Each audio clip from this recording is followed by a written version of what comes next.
Nous sommes le groupe 10 de la 4e B avec Loan Laraz et Emma Louis. Tout d'abord, je vais vous expliquer le sujet du film. Le sujet est sur les discriminations, les inégalités et les droits de l'enfant dans le monde.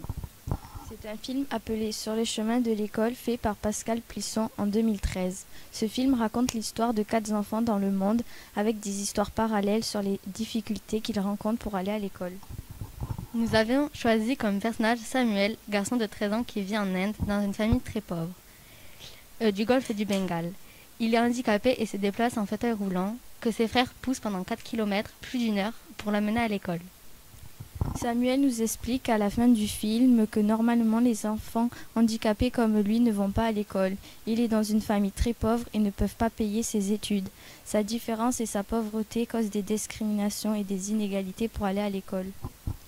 Les inégalités face à l'éducation de son pays, l'Inde, qui est un pays en développement, compris entre 57 et 72% de la population en âge d'être scolarisée, mais la pauvreté du pays empêche ces jeunes d'aller à l'école normalement.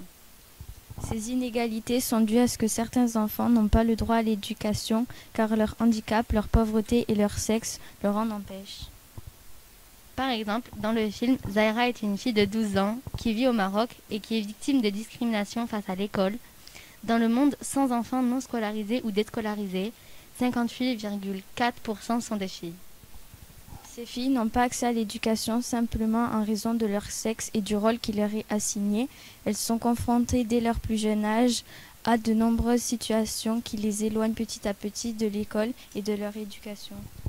Malgré que Samuel soit handicapé et très pauvre, il a le droit à l'éducation, il a le droit de rêver, un métier pour plus tard qui l'aidera à sortir, lui et sa famille, de cette pauvreté. Son handicap n'empêche pas sa réussite et peut, comme nous, profiter d'aller à l'école et d'apprendre. Il veut se battre pour sortir de cette misère.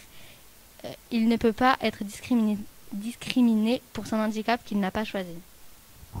Pour moi, on a tous le droit d'apprendre malgré nos différences. Le chemin pour aller à l'école ne doit pas être si long, sinon on peut renoncer à l'éducation. Ces jeunes enfants peuvent aussi apprendre comme nous et dans les mêmes conditions. Je pense qu'on peut tous être égaux sur l'éducation. Il reste encore un grand chemin à faire pour quelques pays. Pour moi, personne ne doit être privé de l'éducation. L'éducation est très importante pour la vie de plus tard. Malgré les différences de certaines personnes, on ne doit pas être discriminé par nos différences.